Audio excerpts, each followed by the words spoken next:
From the formation of this authentic and authoritative voice of the grassroots, many more advantages and opportunities become available. With such a mechanism, the grassroots movement could, for example, use its voice to definitively press for a new independence referendum. The SNP have said that a new Indy ref will only come when the Scottish people say they want one. We could be a voice, among others, demanding one as soon as possible. With such a voice, the grassroots could use their seat alongside other Indy campaigning leadership bodies and have some influence over the timing, strategy and tactics to be deployed during the next Indy referendum, whenever that takes place. Properly mobilised via new and mainstream media, the voice of the grassroots Yes movement could become a regular agenda-setting tool for the new politics of Scotland. Surely, to help guide the national agenda toward independence should be the top priority and role of the grassroots movement. To create an effective counter to the partisan, privately owned and establishment-funded unionist think tanks that currently dominate the mainstream media with its anti-independence agenda.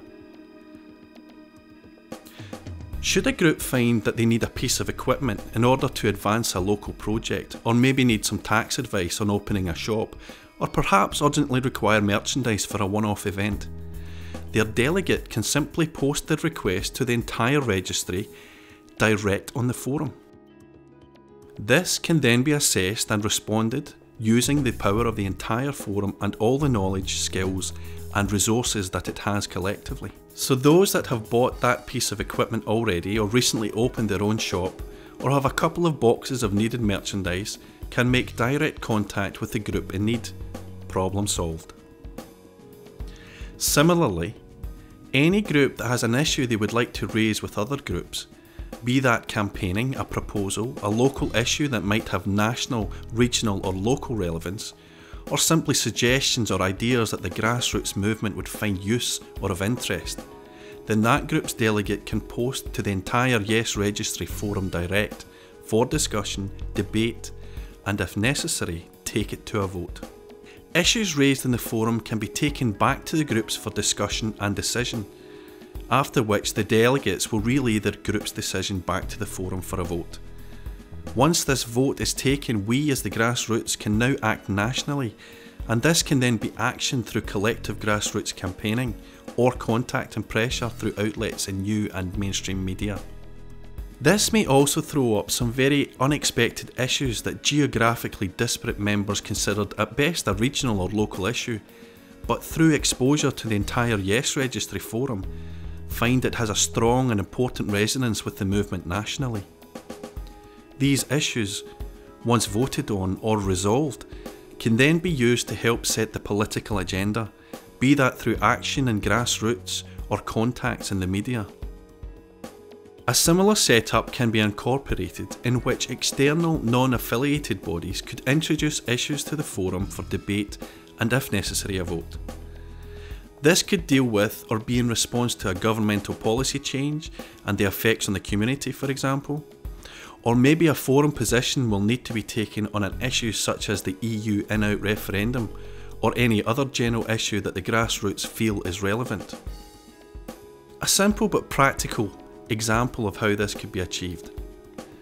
Commonweal and others are consistently producing policy documents and analysis on specific and detailed ways forward for an independent Scotland.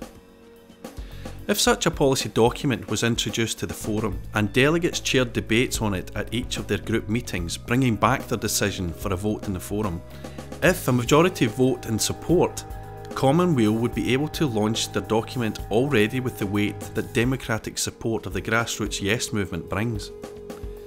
In this way, the grassroots movement will be able to lend its authority to various and already existing pro-Indy organisations and policies.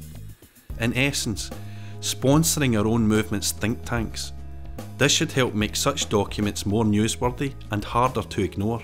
If successful, this strategy will help encourage more of this kind of work to be undertaken and help deepen the knowledge base of all the membership groups, helping to disseminate complex policy ideas and agenda throughout the population, as well as hopefully gaining better media coverage in the air war.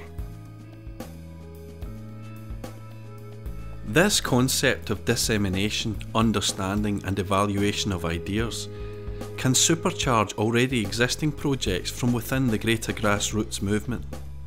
For example, the Margot McDonald Foundation will soon be crowdsourcing funds in order to train and send out educators to raise the political knowledge of the grassroots on subjects such as oil, the economy, finance, Europe, foreign affairs, amongst others. This fabulous project is of great importance to the effectiveness of any future referendum campaign.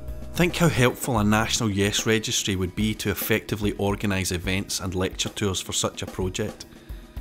The forum could group together members into areas in order to organise regular indie educational courses for themselves and the general public in their areas. With an effective network and the right attitude, the geographical spread of the groups that we already have, we could easily make this happen.